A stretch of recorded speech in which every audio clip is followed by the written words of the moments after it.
আসসালামু আলাইকুম রহমতুল্লাহি আবারাকাতুহু। সম্মানিত সৌদি আরব প্রবাসী ভাই ও বোনেরা, আপনারা সবাই কেমন আছেন? আশা করি সবাই ভালো আছেন। আমিও আল্লাহর রহমতে ভালো আছি। আজকে আমরা গুরুত্বপূর্ণ আরবি ভাষা শিখব। তো চলুন বন্ধুরা, ভিডিওটি শুরু করা যাক। আজকের ভিডিওর প্রথম শব্দটি হচ্ছে এলিয়ম আনা তাবান। এর অর্থ হচ্ছে আজকে আমি অসুস্থ। আপনি যদি অসুস্থ হন তখন বলবেন এলিয়ম আনা তাবান। এর অর্থ আজকে আমি অসুস্থ। এখানে এলিয়ম শব্দের অর্থ আজ, আনা শব্দের অর্থ আমি, তাবান শব্দের অর্থ অসুস্থ। বন্ধুরা, না টেনে সম্পূর্ণ ভিডিও দেখলে অনেক কিছুই শিখতে পারবেন। আমার সাথে বলুন এলিয়ম আনা তাবান। এর অর্থ আজকে আমি অসুস্থ। এখানে 2 নাম্বার আরবি শব্দটি রয়েছে ইয়া সাদিক সোরা সোরা নুম। এর অর্থ হে বন্ধু তাড়াতাড়ি ঘুমাও। আপনি যদি বলতে চান যে হে বন্ধু তাড়াতাড়ি ঘুমাও, তখন এর আরবি হবে ইয়া সাদিক সোরা সোরা নুম। অর্থ হে বন্ধু তাড়াতাড়ি ঘুমাও। এখানে ইয়া শব্দের অর্থ হে, সাদিক শব্দের অর্থ বন্ধু, সুরা সুরা শব্দের অর্থ তাড়াতাড়ি, নুম শব্দের অর্থ ঘুমানো। সব মিলিয়ে হচ্ছে ইয়া সাদিক সুরা সুরা নুম। এর অর্থ হে বন্ধু তাড়াতাড়ি ঘুমাও। এখানে 3 নাম্বার আরবি শব্দটি হচ্ছে আনা কফিল মাফি কোয়েস। এর অর্থ আমার কফিল ভালো না। আপনি যদি বলতে চান যে আমার কফিল ভালো না, তখন বলতে হবে আনা কফিল মাফি কোয়েস। এর অর্থ আমার কফিল ভালো না। এখানে আনা শব্দের অর্থ আমার, কফিল শব্দের অর্থ মালিক, কয়েস শব্দের অর্থ ভালো, মাফি শব্দের অর্থ না। সব মিলে হচ্ছে আনা কফিল মাফি কোয়েস। এর তো আমার কফিল ভালো না। 4 নাম্বার শব্দটি হচ্ছে সাদিক ইনতা কফিল কেফ। এর অর্থ বন্ধু তোমার মালিক কেমন। আপনি যদি বলতে চান যে বন্ধু তোমার মালিক কেমন, তখন এর আরবি হবে সাদিক ইনতা কফিল কেফ। অর্থ বন্ধু তোমার মালিক কেমন। এখানে ইনতা শব্দের অর্থ তুমি বা তোমার, কফিল শব্দের অর্থ মালিক, সাদিক শব্দের অর্থ বন্ধু, কেফ শব্দের অর্থ কেমন। সব মিলিয়ে হচ্ছে সাদিক ইনতা কফিল কেফ, বন্ধু তোমার মালিক কেমন। এখানে 5 নাম্বার আরবি শব্দটি রয়েছে আলহিন কুল্লু নফর নুম। এর অর্থ এখন সব লোক ঘুমায়। আপনি যদি বলতে চান যে এখন সব লোক ঘুমায়, তখন আরবি হবে আলহিন কুল্লু নফর নুম। এখানে আলহিন শব্দের অর্থ এখন, কুল্লু শব্দের অর্থ সব, নফর শব্দের অর্থ লোক, নুম শব্দের অর্থ ঘুমানো বা ঘুম।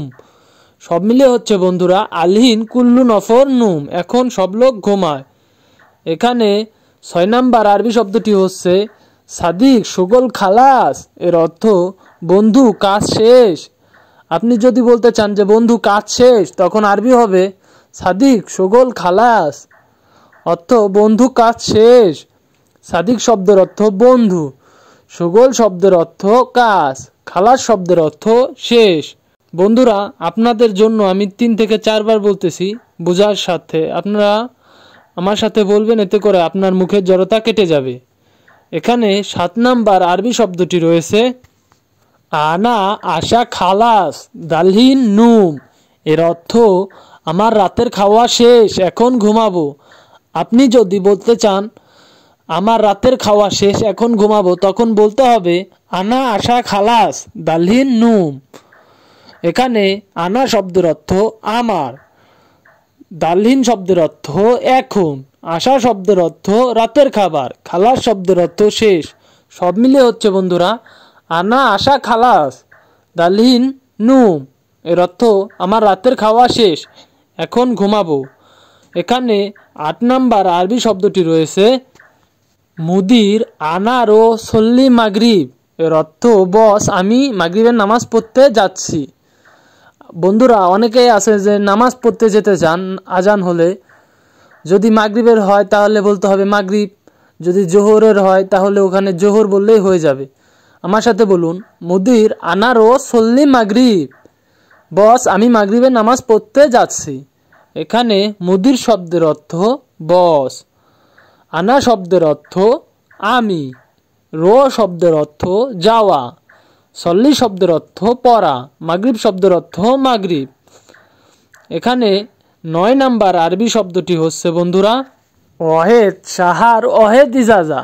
এর অর্থ 1 মাসে 1 ছুটি। আপনি যদি বলতে চান যে এক মাসে 1 ছুটি, এর অর্থ হবে আরবি ওয়াহেদ শাহার ওয়াহেদ ইজাজা, অর্থ 1 মাসে 1 ছুটি। এখানে ওয়াহেদ শব্দের অর্থ 1, শাহার শব্দের অর্থ মাস, ইজাজা শব্দের অর্থ ছুটি। সব মিলে হচ্ছে বন্ধুরা ওয়াহেদ শাহার ওয়াহেদ ইজাজা, অর্থ 1 মাসে 1 ছুটি। এখানে 10 নাম্বার আরবি শব্দটি রয়েছে এলিয়ম সুগল ফি অলা মাফি। এর অর্থ আজ কাজ আছে কি নাই। আপনি যদি কাউকে জিজ্ঞাসা করতে চান যে আজ কাজ আছে কি নাই, তখন এর আরবি হবে এলিয়ম সুগল ফি অলা মাফি, অর্থ আজ কাজ আছে কি নাই। এখানে এলিয়ম শব্দের অর্থ আজ, সুগল শব্দের অর্থ কাজ, ফি শব্দের অর্থ আছে, মাফি শব্দের অর্থ নাই, অলা শব্দের অর্থ কি। সব মিলে হচ্ছে বন্ধুরা এলিয়ম সুগল ফি অলা মাফি, আজ কাজ আছে কি নাই।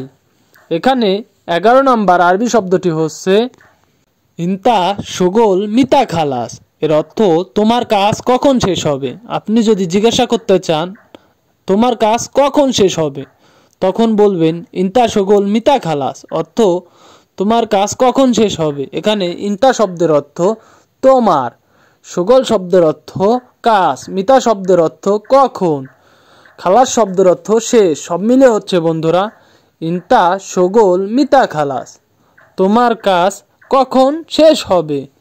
এখানে 12 নাম্বার আরবি শব্দটি রয়েছে আনা সুগল সা আরবা খালাস। এর অর্থ আমার কাজ 4টায় শেষ হবে। আপনি যদি বলতে চান যে আমার কাজ 4টায় শেষ হবে, তখন বলবেন আনা সুগল সা আরবা খালাস, আমার কাজ 4টায় শেষ হবে।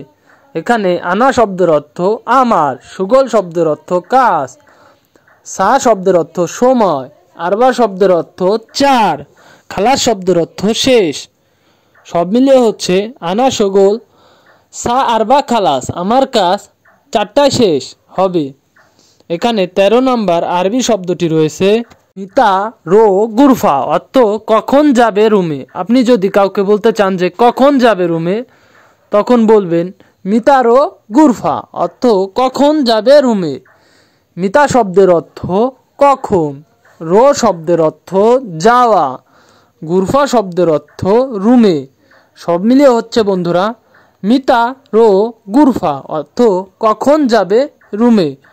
এখানে 14 নাম্বার আরবি শব্দটি রয়েছে আলহিন রো গুরফা, অর্থ এখন যাব রুমে। আপনি যদি বলতে চান যে এখন যাব রুমে, তখন বলবেন আলহিন রো গুরফা, অর্থ এখন যাব রুমে। এখানে আলহিন শব্দের অর্থ এখন, রো শব্দের অর্থ যাওয়া, গুরফা শব্দের অর্থ রুমে। সব মিলে হচ্ছে বন্ধুরা আলহিন রো গুরফা, এখন যাব রুমে।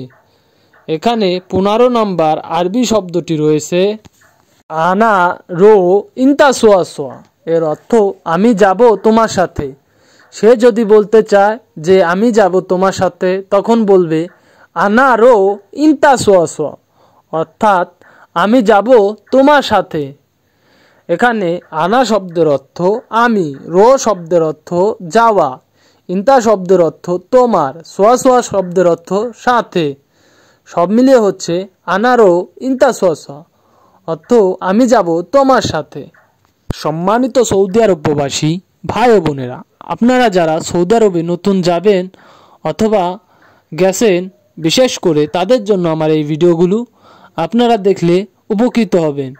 আপনারা যারা আমার চ্যানেলটিতে নতুন তারা সাবস্ক্রাইব করুন, আর যারা অলরেডি সাবস্ক্রাইব করেছেন তাদেরকে জানাই অসংখ্য ধন্যবাদ। আজকের মতো এই পর্যন্তই বন্ধুরা, দেখা হবে অন্য ভিডিওতে। আল্লাহ হাফেজ।